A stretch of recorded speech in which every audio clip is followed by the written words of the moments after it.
ఆదికాండం 11వ అధ్యాయం 4వ వచనంలోకి వెళ్దాం. ఆదికాండం 11వ అధ్యాయం 4వ వచనం చదువుతారా? మరియు వారు మనము భూమి అందంతటా చెదిరిపోకుండా ఒక పట్టణమును ఆకాశం నంటూ శిఖరం గల ఒక గోపురంను కట్టుకొని పేరు సంపాదించుకుందాము రండని మాట్లాడుకొనగా. నెక్స్ట్ వర్షంలో ఏముంది? యెహోవా నరుల కుమారులు కట్టిన పట్టణమును గోపురమును చూడ దిగి వచ్చాను. అప్పుడు యెహోవా, ఇదిగో జనము ఒక్కటే, వారికందరికీ భాష ఒక్కటే, వారి పని ఆరంభించున్నారు. ఇక మీదట వారు చేయదలుచు ఏ పని అయినను చేయకుండా వారికి ఆటంకం ఏమీ ఉండదు. 7వ వచనం, గనుక మనము దిగిపోయి వారిలో ఒకని మాట ఒకనికి తెలియకుండా అక్కడ వారి భాషను తారుమారు చేయదమని రండని అనుకున్నాడు. ఎంతమందికి ఈ భాగంతో పరిచయం ఉంది? అది గత వారం కూడా ఈ భాగాన్ని మనం చూసాం. ఈ భాగంలో మనం ఏం చూస్తా ఉన్నామంటే, నరుల కుమారులు కొంతమంది ఏం చేస్తూ ఉన్నారు, ఒక పట్టణాన్ని, అదేవిధంగా ఒక గోపురాన్ని, ఒక టవర్ని కడదామని అనుకున్నారు. సో టవర్ని కడదాం అనుకున్నారు. వాళ్ళు ఎప్పుడైతే అలా అనుకొని దాని గురించి మాట్లాడుతూ ఉన్నారో, వాక్యం ఏం చెప్తా ఉంది? దేవుడు దిగి వచ్చాడంట. వాళ్ళు కట్టిన పట్టణాన్ని, వారు కట్టినటువంటి ఆ గోపురాన్ని చూడటానికి దేవుడు దిగి వచ్చాడంట. బైబిల్లో ఒక మర్మంతో కూడినటువంటి ఒక భాగం ఇది కదా. చాలాసార్లు దీని గురించి చదివి ఉంటాం, లేకపోతే ఆలోచించుంటాం. సో ఇక్కడ ఏం జరుగుతూ ఉందంటే, ఎప్పుడైతే వాళ్ళు ఊహించడం ప్రారంభించారో, వాళ్ళు ఎప్పుడైతే ఇలా చేద్దామని అనుకొని ప్రారంభించారో, అక్కడ వాక్యంలో చూస్తే 6వ వచనంలో వాళ్ళందరికీ భాష ఒక్కటే. They has only one language. వాళ్ళందరికీ కూడా ఒకటే భాష ఉందంట. సో ఇక్కడ ఒక క్లూని మనం చూస్తూ ఉన్నాం. ఏంటది? భాష, లాంగ్వేజ్. సో ఈ భాగాన్ని చూసినప్పుడు దేవుడు నరుల కుమారులకి, లేకపోతే మనుషులకి ఇచ్చిన కెపాసిటీని మనం చూస్తూ ఉంటాం, సామర్థ్యాన్ని మనం చూస్తూ ఉంటాం. దేవుడు ఎంత సామర్థ్యం ఇచ్చాడండి మనుషులకి? ఆలోచించారు ఎప్పుడైనా? వాళ్ళు ఇక్కడ నుండి ఆకాశాన్ని అంటేంత వరకు ఒక గోపురాన్ని కడదాం అనుకున్నారంట. ఆత్మీయ పరిధిలో దాన్ని చూస్తే వాళ్ళు ఆల్రెడీ కట్టేశారంట. కట్టేసిన తర్వాత ఏం జరుగుతుంది? దేవుడు దాన్ని చూడటానికి దిగి వస్తూ ఉన్నాడంట. హల్లెలూయా. యాక్చువల్గా ఈ భాగము ఎందుకు జరుగుతుంది, లేకపోతే ఎలా జరుగుతుంది, వీటిని గురించి మనం ఆలోచించినప్పుడు, నోవాహు అనేటువంటి ఒక వ్యక్తిని మనం బైబిల్లో చూస్తూ ఉన్నాం. ఎంతమందికి నోవాహు తెలుసా? మన ఇంటి దగ్గర ఉండే అంకుల్ కాదు. ఓకే. సో నోవాహు దినముల్లో ఒకసారి నోవాహు తన ద్రాక్ష తోటలోని ఫలమును, అంటే ద్రాక్ష రసమును తాగి మత్తుడై పడిపోయి ఎలా పడిపోయాడు? దిగంబరుడిగా పడిపోయాడు. పడిపోయినప్పుడు తన 3 కుమారుల్లో ఒక కుమారుడు వచ్చి తన దిగంబరత్వాన్ని చూశాడు. ఎవరి దిగంబరత్వాన్ని? నోవా యొక్క దిగంబరత్వాన్ని. ఈ భాగం మీ అందరికి తెలుసు కదా, చదివే ఉంటారు కదా. చూసిన తర్వాత నోవాకి కోపం వచ్చింది. నోవా ఏం చేశాడు? శపించాడు. యాక్చువల్గా అది చూసింది హాము, కానీ నోవా శపించింది హాము యొక్క సంతానాన్ని శపించాడు, హాముని శపించలేదు. సో షేము, హాము, యాపేతు, రవి, రాజు, రమేష్ అన్నట్టు షేము, హాము, యాపేతు 3 కుమారులు ఉన్నారు నోవాకి. అందులో చిన్నవాడు హాము. ఓకే. హాము చూసి తర్వాత హాము శాపానికి గురి కాలేదు, కానీ అతని సంతానం శపించబడింది. సో క్లియర్ కట్గా చూస్తే కనాను అనేటువంటి ఒక వ్యక్తిని నోవా శపించాడు. సో కనాను ఎవరంటే హాము యొక్క సంతానం. హాముకి మళ్ళా 4 పిల్లలు ఉన్నారు. అందులో ఒకటి పేరు ఏంటంటే కూష్, లాస్ట్ వ్యక్తి పేరు ఏంటంటే కనాన్.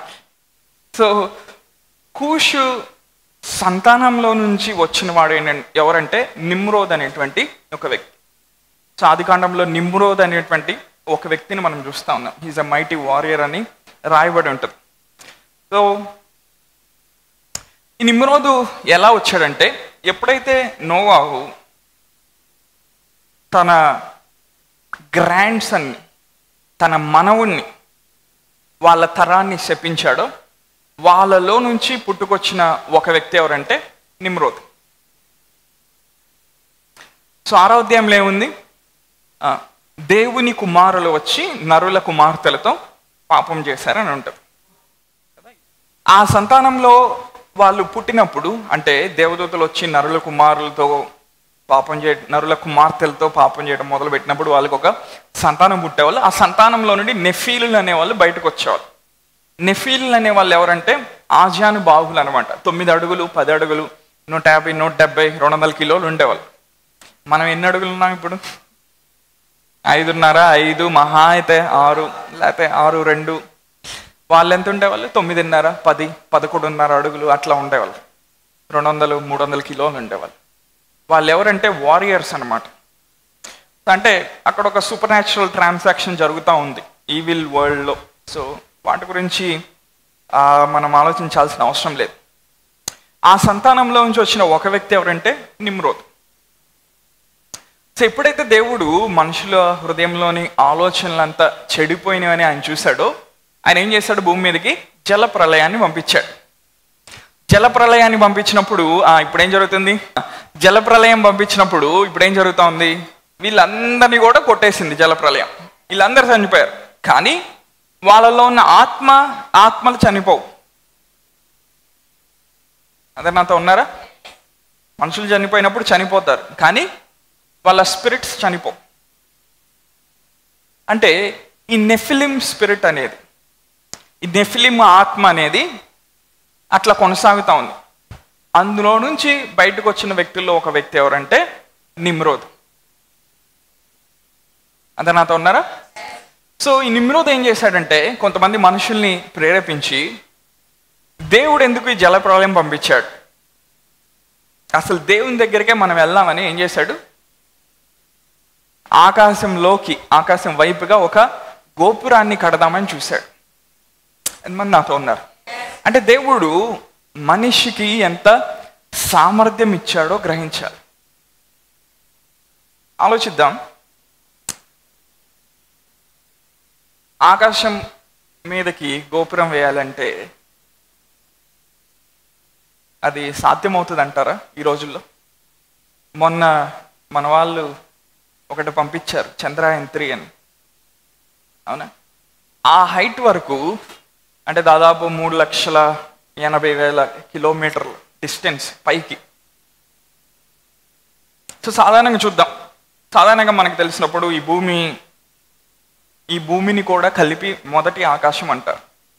సో మధ్యలో ఉండే చీకటి శక్తులు, దురాత్మ శక్తులు, అధికారులు, ప్రధానులు వాళ్ళందరూ ఉండేటువంటి ప్రదేశాన్ని ఏమంటారు? రెండో ఆకాశం అంటారు, లేకపోతే మధ్య ఆకాశం అంటారు. సో సాధారణంగా మనకి తెలిసిన జ్ఞానాన్ని బట్టి దేవుడు ఉండే ప్రదేశం, దేవదూతులు ఉండే ప్రదేశాన్ని మూడో ఆకాశం అంటారు. ఇంతకీ స్పిరిచువల్ ఎక్కడుంది? దీన్ని అంతటిని కూడా స్పిరిచువల్ అంటారు. ఓకే, సో స్పిరిచువల్లోకి దేవుని కుమారులు లేకపోతే యేసు రక్తం చేత కడగబడి విశ్వాసులుగా జీవిస్తున్న వారు వాళ్ళు ప్రవేశిస్తారు విశ్వాసంతో. అదేవిధంగా దేవుని తెలియకుండా కొన్ని శక్తులతో వాళ్ళు పనిచేసే వాళ్ళు కూడా ఆత్మ యొక్క పరిధిలోకి లేకపోతే ఆత్మీయ ప్రపంచంలోకి ప్రవేశించగలుగుతారు. సో ఇద్దరికి కూడా ఏముంది? ప్రవేశం ఉంది. సో ఒకసారి ఆలోచిద్దాం.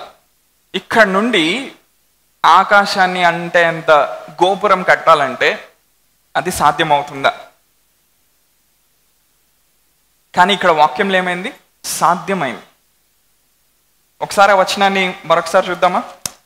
7వ వచనాన్ని ఒకసారి 6వ వచనం చూద్దాం. 5వ వచనం, యెహోవా నరుల కుమారులు కట్టిన పట్టణమును గోపురమును చూడ దిగి వచ్చాను. అప్పుడు యెహోవా, ఇదిగో జనం ఒక్కటే, వారందరికీ భాష ఒక్కటే, వారు ఈ పని ఆరంభించి ఉన్నారు. ఇక మీదట వారు చేయదలుచు ఏ పని అయినను చేయకుండా వారికి ఆటంకం ఏమీ ఉండదు. ఏది కూడా వాళ్ళ వద్ద నుండి రెస్ట్రెయిన్ చేయబడదు.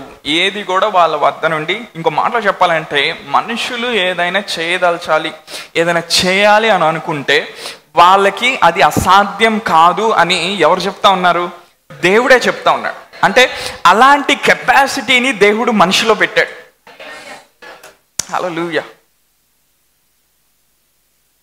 సాధారణంగా ఈ భూపరిధికి ఒక 8 నుండి 12 కిలోమీటర్లు పైకి ప్రయాణం చేస్తే కానీ వెళ్తే కానీ దాన్ని ట్రోపోస్ఫియర్ అంటారు.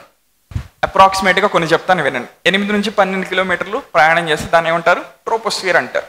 అంటే ఆక్సిజన్ అక్కడ వరకు ఉంటుంది.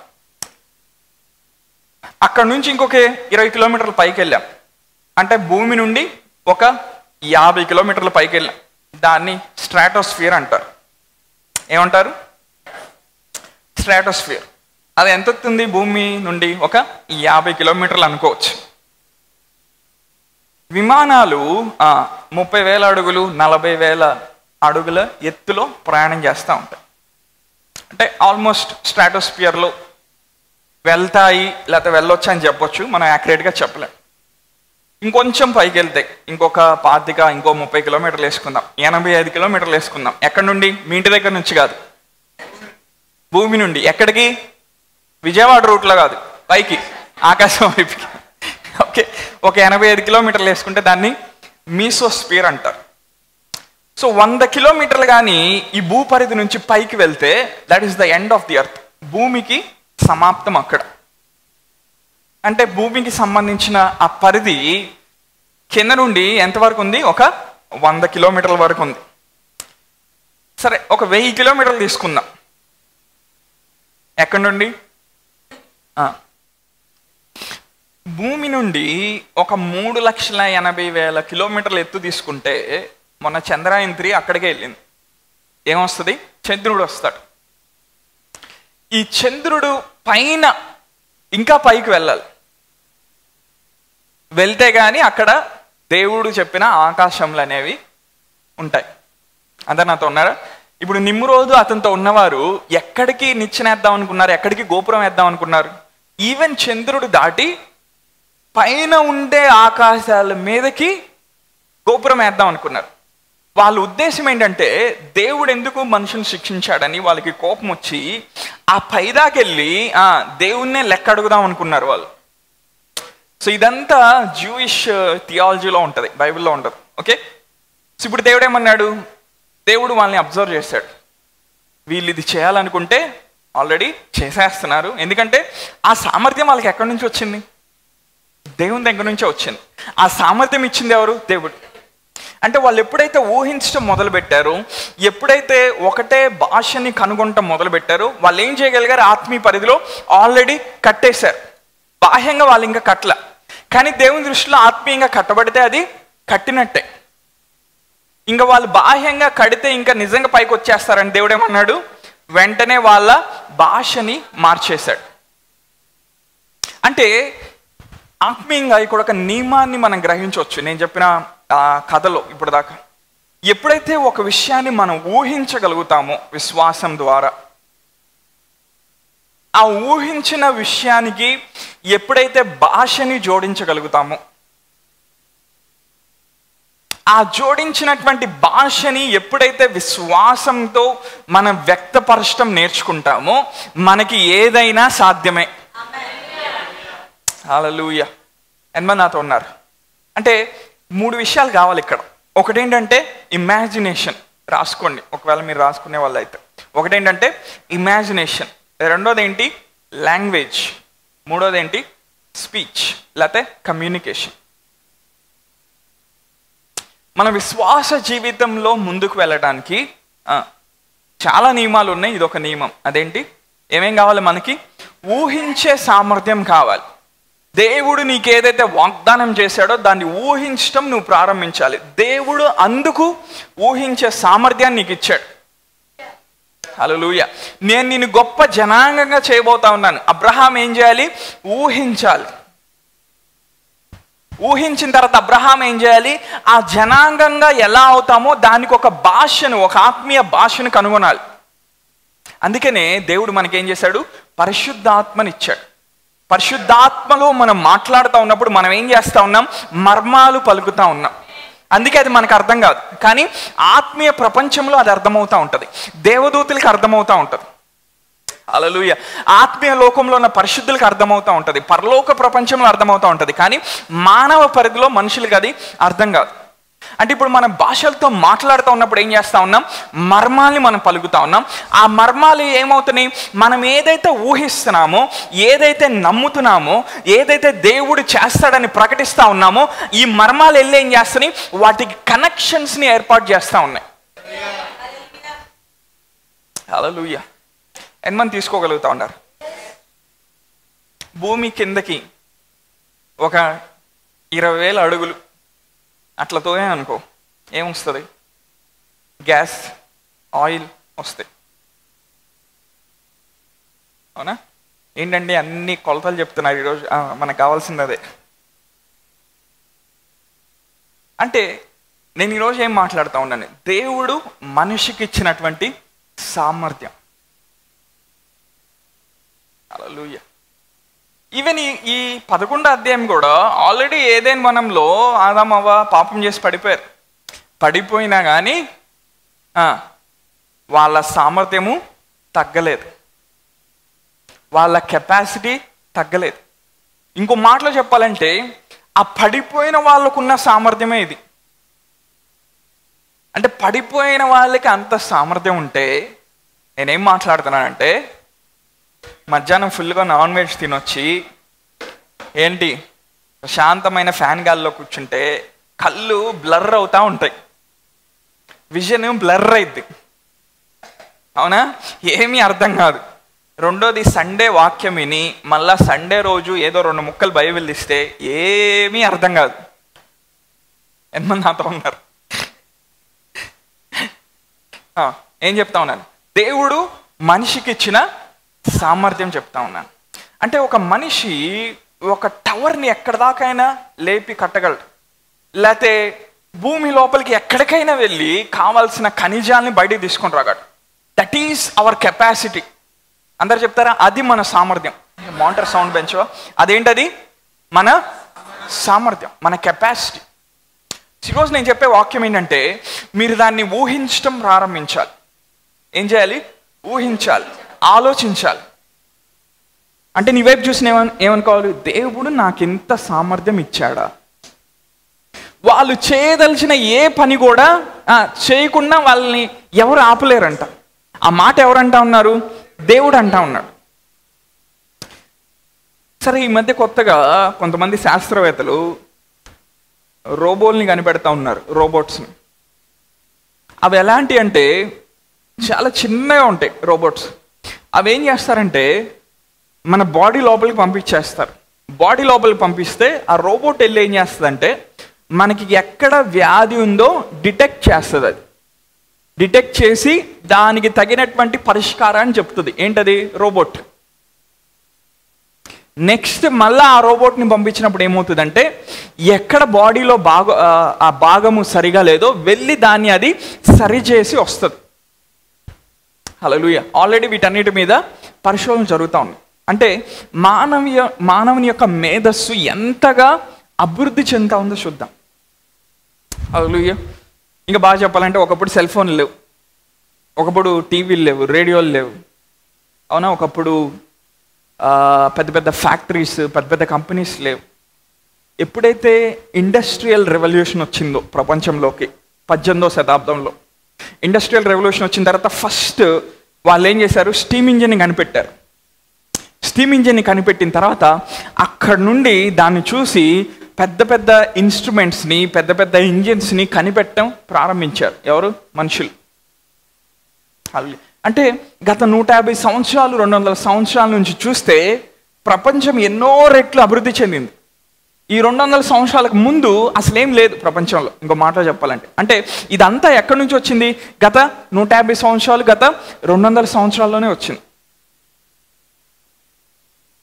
ఎంతమంది నాతో ఉన్నారు? అంటే జనరేషన్స్ గడిచకుంది మానవుడు ఏం చేస్తా ఉన్నాడు? దేవుడు తన లోపల పెట్టిన సామర్థ్యాన్ని బయటికి తీయటం నేర్చుకుంటా ఉన్నాడు. హల్లెలూయా. యేసుప్రభువు వారు మార్క్స్ వార్త 9వ అధ్యాయంలో వచ్చి ఆయన ఏమన్నాడంటే, నమ్ముట నీ వలన అయితే నమ్మువానికి సమస్తము సాధ్యమే. హల్లెలూయా. ఎంతమంది నాతో ఉన్నారు? ఎంతమంది వాక్యాన్ని గ్రహించగలుగుతా ఉన్నారు? దేవుడు ఇంత సామర్థ్యం పెట్టాడు మనిషికి. ఇంకోవైపు ప్రార్థన చేసుకొని భాషల్లో మాట్లాడుతూ యేసు రక్తంలో కడగబడిన ఒక విశ్వాసి నెల నెల బిల్స్ పే చేసుకోవడానికి కష్టపడుతున్నాడు. రెండిటికి ఏమన్నా టాలీ అవుతుందా? ఆకాశం వరకు గోపురాన్ని కడుతున్నారండి. 1000 అడుగులు భూమి కిందకి వెళ్ళి ఆయిల్ని గ్యాస్ని తీసి అమ్ముకుంటున్నారు. అవునా? రోబోట్స్ని కనిపెడతా ఉన్నారు, టెక్నాలజీని కనిపెడతా ఉన్నారు. ఇంకోవైపు ఒక ప్రార్థన చేసుకునే విశ్వాసి, ప్రభా ఈ నెల డబ్బులు సరిపోయేటట్టు చేయి నాయన, ఈ నెల నేను రెంట్ కట్టలేకపోతున్నాను ప్రభా, ఈ నెల నా బిల్స్ ఎట్లా కట్టగలను ప్రభా అని ఆలోచిస్తాను. ఈ రెండు కెపాసిటీస్కి, ఈ రెండు సామర్థ్యాలకి ఎక్కడైనా పోలికుందా? అంటే విశ్వాసంగా దేవుడు మన లోపల పెట్టిన సామర్థ్యాన్ని ఇంకా మనం గ్రహించలేం. కొంచెంగా వాక్యం వచ్చేకుంది మనం దేవునితో నడుచుకుంది ఏం చేయగలుగుతున్నాం? ఆ సామర్థ్యాన్ని కొంచెంగా గ్రహించగలుగుతున్నాం. హల్లెలూయా. దేవుడు నీ లోపల ఇంత కెపాసిటీ పెట్టాడండి. ఎంతమంది నాతో ఉన్నారు? 1వ అధ్యాయం 26వ వచనం ఆదికాండం దేవుడు ఏమన్నాడు? మీరు ఫలించి అభివృద్ధి చెంది మీరు విస్తరించి భూమిని నిండించి మీరేం చేయాలి? హ్యావ్ డొమినియన్, ఏలుబడి చేయాలి. అలా చేయటానికి దేవుడు మన లోపల ఏం పెట్టాడు? సామర్థ్యం పెట్టాడు. ఈరోజు నేను చెప్పే మెసేజ్ అంతా మనం ఊహించే సామర్థ్యం గురించి నేను మాట్లాడుతూ ఉన్నాను. దాన్ని కానీ మనం సెట్ చేసుకోగలిగితే, ఇప్పుడు అపవాది వాడి యొక్క బ్రదర్స్ సిస్టర్స్ ఎక్కడ పోరాడతారు? మనతో మన మైండ్లో పోరాడతారు. మన మైండ్తో మనం ఊహించడం నేర్చుకోకపోతే దేవుడు నిర్దేశించిన గమ్యంలోకి మనం అడుగు పెట్టలేం. ఎన్నో నాతో ఉన్నారు, నువ్వు చక్కగా ప్రార్థన చేస్తున్నావు, దేవుడు మంచి ఇల్లు నీకు చూపించాడు. నీ మైండ్ కానీ సరిగా లేకపోతే నువ్వు అందులోకి వెళ్ళలేవు. ఎందుకని? నీ ఊహతోనే ప్రతిదీ కూడా ప్రారంభం అవుతుంది. నీకు పెద్ద ఊహలు ఉంటే దేవుడు భయపడతాడు అనుకోమాకండి. దేవుడు వాళ్ళ ఆకాశానికి టవర్ వేస్తానే అంటేనే ఆయన ఏం భయపడలా. అమ్మ నా కొడుకులే భలే ఉంది, నా వీళ్ళ కెపాసిటీ అనుకున్నాడు ఆయన. కాకపోతే ఆయన మీదకి వద్దాం అనుకున్నారు కాబట్టి మొత్తాన్ని, అంతేగాని దేవుడు వాళ్ళ కెపాసిటీని ఏమనట్లా. అంటే దేవుడు మన లోపల ఎంత సామర్థ్యాన్ని పెట్టాడు. హల్లెలూయా. ప్రతిరోజు మనం సరిగ్గా వాక్యంలోంచి వచ్చే ప్రత్యక్షతతో ఊహించడం నేర్చుకోగలిగితే ఈ పట్టణంలో మనం ఏదైనా చేయగలుగుతాం. నీ కుటుంబంలో నువ్వు ఏదైనా చేయగలుగుతావు. నువ్వు సరిగ్గా నమ్మటం, సరిగ్గా ఊహించడం నేర్చుకోగలిగితే నీ ఆర్థిక పరిస్థితుల్ని ఒక్క రోజులో నువ్వు మార్చేయగలుగుతావు. హల్లెలూయా. యేసుప్రభువు ఏమంటున్నారు? నమ్ముట నీ వశమైతే నమ్మువానికి. హల్లెలూయా. అలా నమ్మే వాళ్ళ కోసమే నేను కొంతకాలంగా వాక్యం చెప్తున్నా, మరి వేరే వాళ్ళు ఎవరి కోసం కాదు. హల్లెలూయా. నా డిఎన్ఏతో కనెక్ట్ అవ్వాలి. హల్లెలూయా. నమ్మని వాళ్ళకి చెప్పలేం వాక్యం. ఎందుకంటే లాజిక్ అనేది మహా అయితే 5 కిలోమీటర్లు 10 కిలోమీటర్ రేంజ్లో ఉంటుంది. పైన ఆకాశం దాకా రాలేదు లాజిక్. ఇప్పుడు మనం ఆత్మీయంగా మనం ఎక్కడి నుంచి పనిచేస్తూ ఉన్నాం? దేవుని సింహాసనం వద్ద క్రీస్తుతో పాటు పరలోక ప్రదేశంలో మనం కూర్చుండి పెట్టబడ్డాం. ఎఫెసీ 2:6లో. హల్లెలూయా. అక్కడి నుండి మనం ఏం చేస్తూ ఉన్నాం? మనం పనిచేయగలుగుతూ ఉన్నాం. హల్లెలూయా. అంటే మనం ఆ హైయెస్ట్ ఆఫ్ ద హెవెన్స్లో మనము ఏం చేయబడ్డాం? క్రీస్తు యొక్క త్యాగం ద్వారా ఆయన చేసిన కార్యాన్ని బట్టి మనం ఏం చేయబడ్డాం? అక్కడ కూర్చుండ పెట్టబడ్డాము. That is our authority, that is our position. అదేంటి? దేవుడు మనకిచ్చిన స్థానం. హల్లెలూయా. ఎంతమంది నాతో ఉన్నారు? ఇప్పుడు మనం ఆలోచిద్దాం. మనం వాగ్దానముల యొక్క నెరవేర్పు చూడొచ్చు అంటారు లేదా? మన మైండ్ని కానీ ప్రతిరోజు వాక్య ప్రత్యక్షతతో రెన్యూ చేసుకోగలిగితే దేవుడు ఏం చేశాడు? మనకి కెపాసిటీని ఇచ్చాడు. హల్లెలూయా. అంటే నువ్వు ఆ కారు నడపక ముందే ఆ గేరేసి ఆ హౌస్లోకి ఇంకా లోన్ నువ్వు అప్లై చేయకముందే నువ్వు అందులో అడుగు పెట్టి అక్కడ సింక్ దగ్గర మొహం కడుక్కుంటే అద్దంలో చూడొచ్చు. ద పవర్, దేవుడు అలాంటి పవర్ని నీ లోపల పెట్టాడు. కీర్తనల గ్రంథం 8వ అధ్యాయంలోకి వెళ్దాం. దేవుడు ఏమంటున్నాడు చూద్దాం మనిషి గురించి.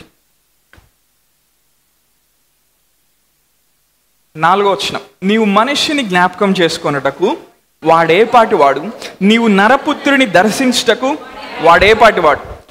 దేవుని కంటే వానిని కొంచెం తక్కువ వానిగా చేసి ఉన్నావు, మహిమ ప్రభావములతో వానికి కిరీటం ధరింపజేస్తున్నావు, నీ చేతి పనుల మీద వానికి అధికారం ఇచ్చున్నావు. దేవుడు మనిషిని ఎలా చేశాడంట? దేవుని కంటే కొంచెం తక్కువ వానిగా చేశాడంట. అందరూ మీ మీద చేపెట్టుకోండి. దేవుడు నన్ను ఆయన కంటే కొంచెం తక్కువ వానిగా చేశాడు.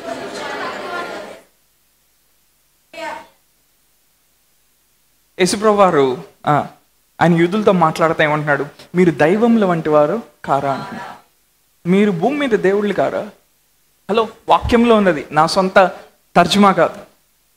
అవునా? ఈవెన్ కీర్తనలో కూడా అదే మాట ఉంది. మనం ఎవరు అంట?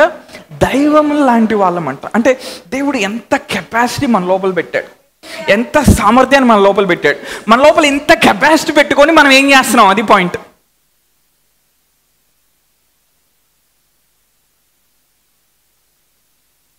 దేవుడు మనకి అనాయింటింగ్ ఇచ్చాడా? ఇచ్చాడు. దేవుడు మనకి నూతన పరచబడిన మనసుని ఇచ్చాడా? ఇచ్చాడు. దేవుడు మనకి శ్రేష్టమైన వాక్యాన్ని ఇచ్చాడా? ఇచ్చాడు. దేవుడు మనకి ఇవ్వకుండా ఆపేసింది ఏంటి? తన సొంత కుమారుని ఇవ్వటానికి వెనుదీగిన దేవుడు ఆయనతో పాటు మనకి సమస్తమును ఎందుకు అనుగ్రహించాడు? హల్లెలూయా. అంటే మనం పుట్టి పెరిగేటప్పటి నుంచి పెరుగుతున్నప్పటి నుంచి కొన్ని మనం వింటూ ఉంటాం, అరే నీ కెపాసిటీ ఇంతే, నువ్వు ఇంతకు మించి చేయలేవు, ఇంతకు మించి నువ్వు జీవితంలో పైకి రాలేవు, ఇంతకు మించి నువ్వు సంపాదించలేవు, ఇంతకు మించి నువ్వు అభివృద్ధి చెందలేవు, ఇంతకు మించి నువ్వు ఆశీర్వాదాన్ని చూడలేవు, నీ కెపాసిటీ ఇంతే అని ఎవరో మనకి చెప్తా వచ్చారు. ఈవెన్ మనం చదువుకునే బుక్స్ కూడా మన సామర్థ్యాన్ని లిమిట్ చేసి పెట్టుంటాయి. అందుకనే మనం స్పిరిట్లోకి రావటం నేర్చుకోవాలి. హల్లెలూయా. మన మనస్సు మారి నూతన పరచబడినప్పుడు, అది రూపాంతరం చెందుతూ ఉన్నప్పుడు, హల్లెలూయా. యేసుప్రభువు వారు ఆయన రూపాంతర కొండ మీద ఏం చేస్తా ఉన్నాడు? రూపాంతరం చెందుతా ఉన్నాడు. ఆయన ప్రార్థన చేస్తా ఉన్నప్పుడు ఆయన వస్త్రములు సూర్యుని యొక్క కాంతి వలె ప్రకాశించడం ప్రారంభించినాయి. అవునా? ఏలియా, మోషే వచ్చి ఆయనతో మాట్లాడుతూ ఉన్నారు. తర్వాత జరగబోయే సిలువ కార్యానికి ఆయన సిద్ధపరుస్తూ ఉన్నారు. అంటే యేసుప్రభువు వారు ముందుగానే చూడగలిగాడు, ముందుగానే ఆయనకి తెలుసు ఆయనకి సిలువ మీదకి వెళ్ళబోతా ఉన్నాడు, దానికి కావాల్సిన సూపర్ న్యాచురల్ స్ట్రెంగ్త్ ఆయనకు కావాలని. హల్లెలూయా. అంటే మనం ప్రతిసారి దేవుడు గొప్ప కార్యాలు చేయాలని ఎక్స్పెక్ట్ చేసే ముందు మనం ఊహించడం నేర్చుకోవాలి. మన మైండ్ వాటితో నింపబడి ఉండాలి రోజు. సామెతల గ్రంథం 23వ అధ్యాయం 7వ వచనం. తెలుగులో లేదు ఆ మాట, అవునా? As a man thinks in his heart so is he. ఒక మనిషి తన హృదయంలో ఎలా ఆలోచిస్తాడో తాను అలానే ఉంటాడంట. హల్లెలూయా. ఇంగ్లీష్లో ఉంది, అక్కడ చూడండి, ఎన్కేజేవిలో. For as he thinks in his heart so is he. అంటే నీ హృదయంలో నువ్వు ఎలా ఆలోచిస్తావో నువ్వు అలానే ఉంటావంట. అంటే ఈరోజు నీ జీవితంలో ఉన్న కొదువ, ఈరోజు నీ జీవితంలో ఉన్న ఇన్సఫిషియన్సీ ఎందుకో తెలుసా?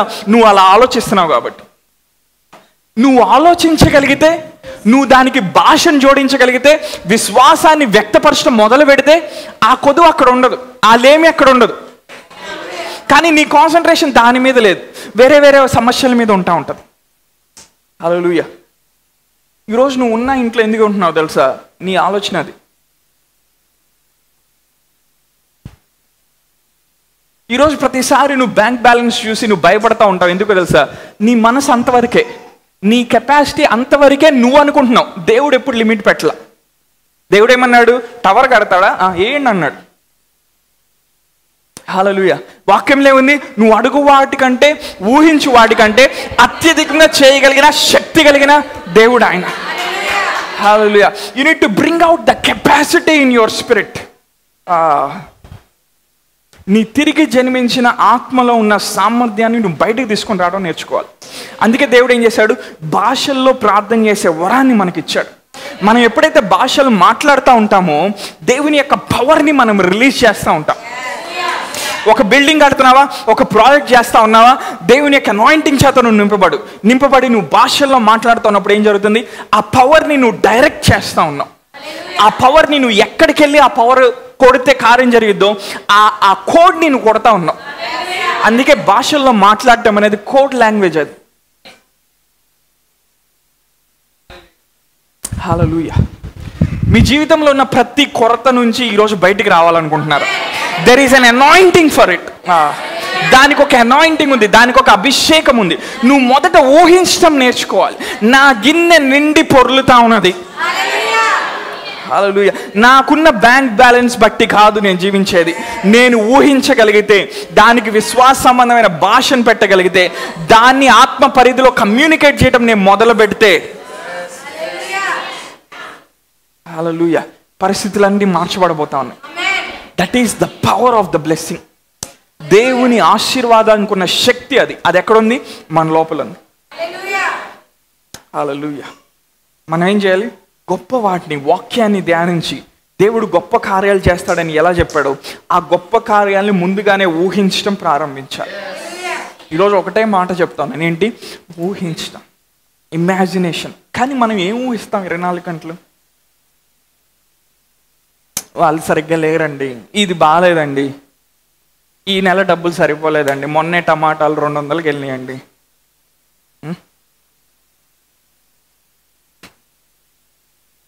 కొంతమందిని ఎవడు బాగు చేయలేడు.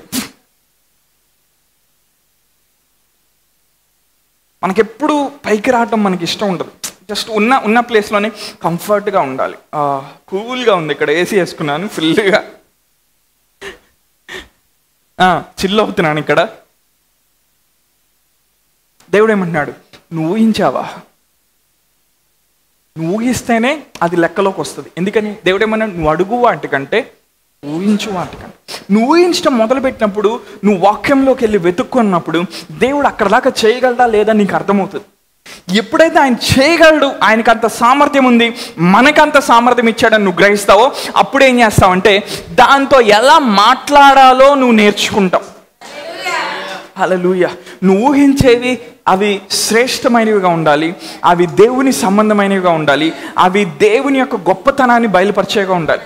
అంతేగాని చెడు విషయాలు ఊహించి దేవుడు చేస్తాడని అనమాకండి. ఎంతమంది నాతో ఉన్నారు? ఒకసారి పౌలు గారి గురించి చూద్దాం. 2 కొరింథీయులకు రాసిన పత్రిక 12వ అధ్యాయం 3-4 వచనాలు. అట్టి మనిషిని నేను ఎరుగుదును, అతడు పరదేశంలోనికి కొనిపోబడి వచింపశక్యంగాని మాటలు వినను, ఆ మాటలు మనుష్యుడు పలకకూడదు. చాలు. సో పౌలు గారంట పరదేశంలోకి కొనిపోబడ్డాడంట, అంటే పరలోక ప్రదేశంలోకి కొనిపోబడ్డాడంట. అక్కడ కొన్ని విషయాల్ని చూశాడంట, కొన్ని విషయాల్ని విన్నాడంట. అవి భూమి మీద వచ్చి అవి మాట్లాడకూడదంట. ఎందుకని? అవి మాట్లాడితే వాటిని తీసుకునే సామర్థ్యము భూమి మీద ఉన్న మనుషులకు లేదు. ఎంతమంది నాతో ఉన్నారు?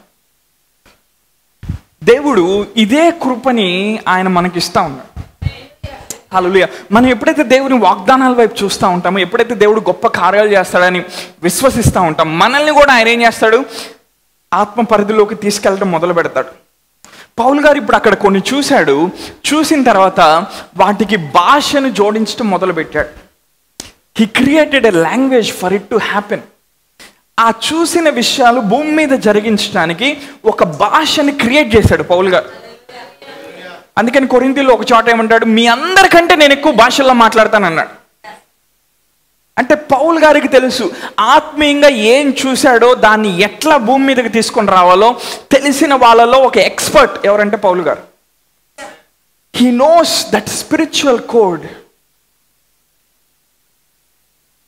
ఇంకో విషయం చెప్తాను, ప్రతి కార్కి ఒక కోడ్ ఉంటుంది, ప్రతి హౌస్కి ఒక కోడ్ ఉంటుంది, ప్రతి ల్యాండ్కి ఒక కోడ్ ఉంటుంది. ఆ కోడ్ని ఏ రోజైతే నువ్వు టచ్ చేస్తావు స్పిరిట్లో, ఈవెన్ నీ దగ్గర రూపాయి లేకుండా కూడా అది నీ దగ్గర రాగలదు. ఆ కోడ్ని ఎప్పుడైతే టచ్ చేసావు యేసుప్రభు వారు నూతన నిబంధనలు ఆయన అంజూరపు చెట్టుతో మాట్లాడుతూ ఉన్నాడు. శిష్యులు ఎవరికి తెలియదు ఆయన ఏం మాట్లాడుతున్నాడు.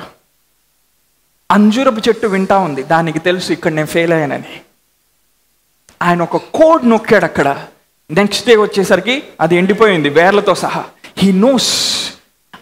అది జరిగిస్తా యేసుప్రభు వారు శిష్యులందరినీ ఒక కొండ వైపు చూపించి అన్నాడు, ఎవడైనాను అంటే ఆ కొండ కదలటానికి కూడా ఒక కోడ్ లాంగ్వేజ్ ఉంది, ఒక స్పిరిట్ లాంగ్వేజ్ ఉంది ఆ కొండ కదలటానికి. ఎప్పుడైతే ఆ స్పిరిట్ లాంగ్వేజ్ని మనం టచ్ చేయగలుగుతామో మన జీవితంలో అది ఎంత పెద్ద సమస్య అయినా సరే ఆ కొండ ఎత్తి సముద్రంలో పడమనగానే పడుతుంది.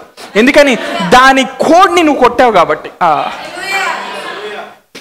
ఎంతమంది ఏటీఎం మెషిన్ దగ్గరికి వెళ్ళారు? ఎప్పుడైనా ఆపరేట్ చేశారా ఏటీఎం మెషిన్?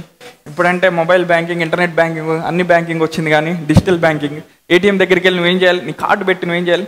పాస్వర్డ్ కొట్టి నాకు ఇంత అమౌంట్ కావాలంటే ఏం చేస్తుంది? అది ఇస్తుంది. అంటే నువ్వు రాంగ్ పాస్వర్డ్ కొట్టావనుకో ఏమవుతుంది? నీ అకౌంట్ ఓపెన్ అవ్వదు.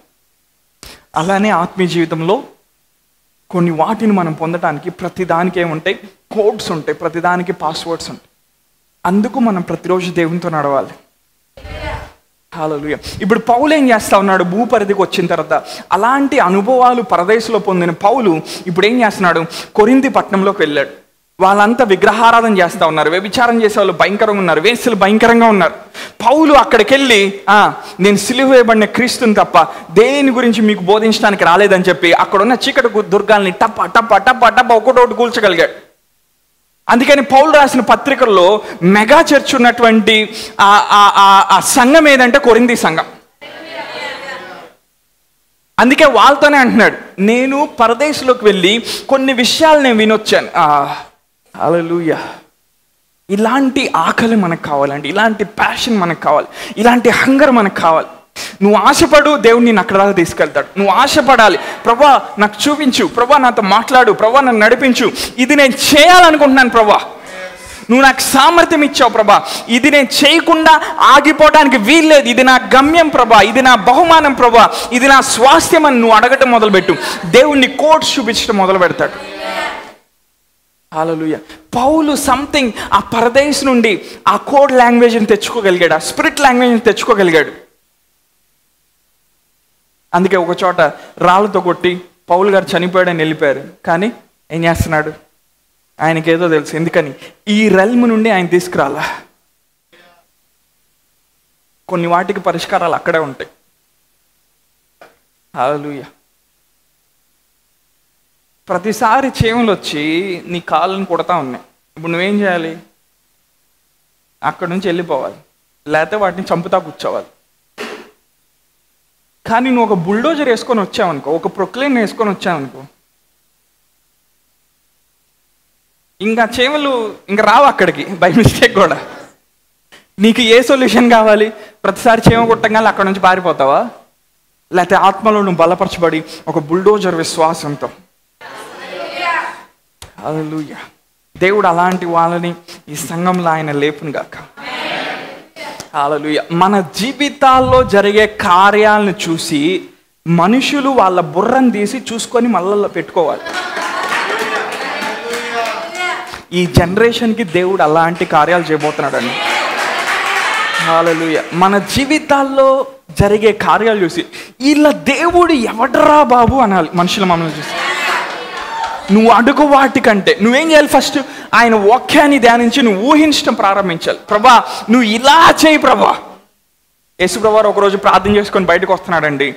శిష్యులందరూ ముందే వెళ్ళిపోయారు బోట్ వేసుకొని. యేసుప్రభు చూశాడు బోట్లు అక్కడ ఏమైనా ఉంటాయని. బోట్లు ఏం లేవు అక్కడ. ఇప్పుడు ఆయన ఏం చేశాడు? ఓకే బోట్ లేదు కాబట్టి వెళ్దాం అనుకొని వెళ్ళిపోయాడు.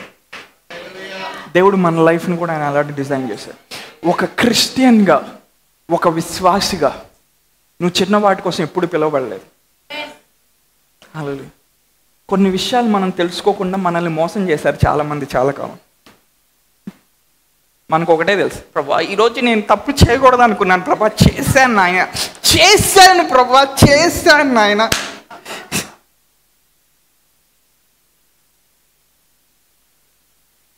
దేవుడు ఏమన్నా, అరే రా బయటికి రా, అక్కడి నుంచి రా, నేను నీ నీతిమంతుడిగా చేశాను, అక్కడి నుంచి బయటికి రా, పెద్దవి ఊహించడం ప్రారంభించు. పెద్దవి చేయటం ప్రారంభించు, పెద్దవాటి కోసం ఆశించడం ప్రారంభించు. నువ్వేమన్నా అక్కడికి వచ్చి, లేదు ప్రభా 2 years బ్యాక్ నేను చేశాను నాయన అంటున్నావు. ఆయన వచ్చిన ఆయన కూడా, నీ దగ్గరకు వచ్చిన ఆయన కూడా వెనక్కి వెళ్ళిపోతాడు మళ్ళా కెరూబ్ ఎక్కి. వాక్యంలో లేదా ఆయన కెరూబ్ మీద ఎక్కి వస్తాడని ఉందా వాక్యంలో? హల్లెలూయా. కెరూబ్ మీద ఎక్కి వచ్చాడు సుమ్మని. నువ్వు ప్రార్థన చేసుకుంటున్న టైంలో నేను చేశాను, అరే నేను వదిలేసింది నువ్వెందుకు పట్టుకుంటున్నావురా అని.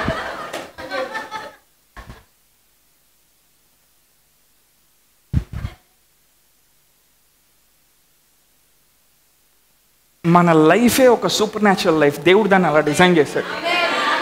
ఏ రోజైతే నీకున్న వాటిని బట్టి, నీకు వచ్చే శాలరీని బట్టి, నీకు కనబడే వాడిని బట్టి బ్రతుకుతావు అనుకుంటావు, నువ్వు బ్రతకలేవు, ఇబ్బంది పడతావు. కావాలంటే ట్రైల్ వేసి చూడు. కానీ ఏ రోజు నుంచి అయితే దేవుని మీద ఆధారపడి విశ్వాసంతో ముందుకెళ్ళడానికి ఇష్టపడతావు, ఆ రోజు నుండి నువ్వు ఫ్రీగా బ్రతుకుతావు. That is the mystery of Christian life. You are born for supernatural, you are born for glorious things. Paul ఇప్పుడు అక్కడి నుంచి ప్రత్యక్షత తీసుకొని ఏ సంఘంకి వెళ్ళినా, ఏ పట్టణానికి వెళ్ళినా అక్కడున్న వాటన్నిటిని జయించడం మొదలుపెట్టాడు. హల్లెలూయా. మనం డ్రీమ్ చేయగలిగితే దేవుడు మనల్ని గొప్ప వాళ్ళగా చేస్తాడు, దేవుడు మనల్ని హెచ్చిస్తాడు, దేవుడు గొప్ప కార్యాలు చేస్తాడని ఊహించడం మనం మొదలు పెడితే, there is an anointing that communicates that miracle. There is an anointing that makes that miracles to happen. Hallelujah. If you can imagine, నువ్వు ఊహించగలిగితే ఆయన కార్యాలు చేసేవాడని నువ్వు నమ్మగలిగితే, దానికి తగిన లాంగ్వేజ్ నువ్వు తెచ్చుకో. నిమ్రోద్ ఏం చేశాడు? అందరినీ పోగేశాడు, వాళ్ళకు ఒక భాష నేర్పించాడు. ఆ భాషతో వాళ్ళని కనెక్ట్ చేయడం మొదలుపెట్టాడు స్పిరిట్ రెల్మ్కి. హల్లెలూయా. అందుకే పరిశుద్ధాత్మ భాషలో మనం మాట్లాడటం మొదలు పెట్టాలి. There is an anointing. ఆ అనాయింటింగ్ని మనం ఆపరేట్ చేయడం నేర్చుకున్నప్పుడు, ఆ భాషలో మాట్లాడటం మనం నేర్చుకున్నప్పుడు, దేవుడు చూపించిన దానికోసం వెళ్ళటం మనం నేర్చుకున్నప్పుడు, మనం ఏం చేస్తామంటే దేవుని జత పనివారుగా ఆయనతో మనం కలిసి పనిచేయటం నేర్చుకుంటాం. హల్లెలూయా. ఎంతమంది గొప్ప కార్యాల కోసం మీరు ఎక్స్పెక్ట్ చేస్తా ఉన్నారు? ఈ సీజన్లో, ఈ 4 monthsలో దేవుడు చేయబోతా ఉన్నాడు. హల్లెలూయా. మేబీ మీకు అంత నమ్మశక్యంగా లేదేమో. ఒకవేళ మీరు నమ్మగలిగితే, తీసుకోగలిగితే, దానికోసం వెళ్ళగలిగితే, మీ చేతులతో మీరు వాటిని హ్యాండిల్ చేయటం మొదలు పెడతారు. వాటిని పట్టుకొని, వాటిని తాకి చూడటం మొదలు పెడతారు. జస్ట్ కళ్ళు మూసుకుందాం మీరు ఎక్కడున్నా కానీ.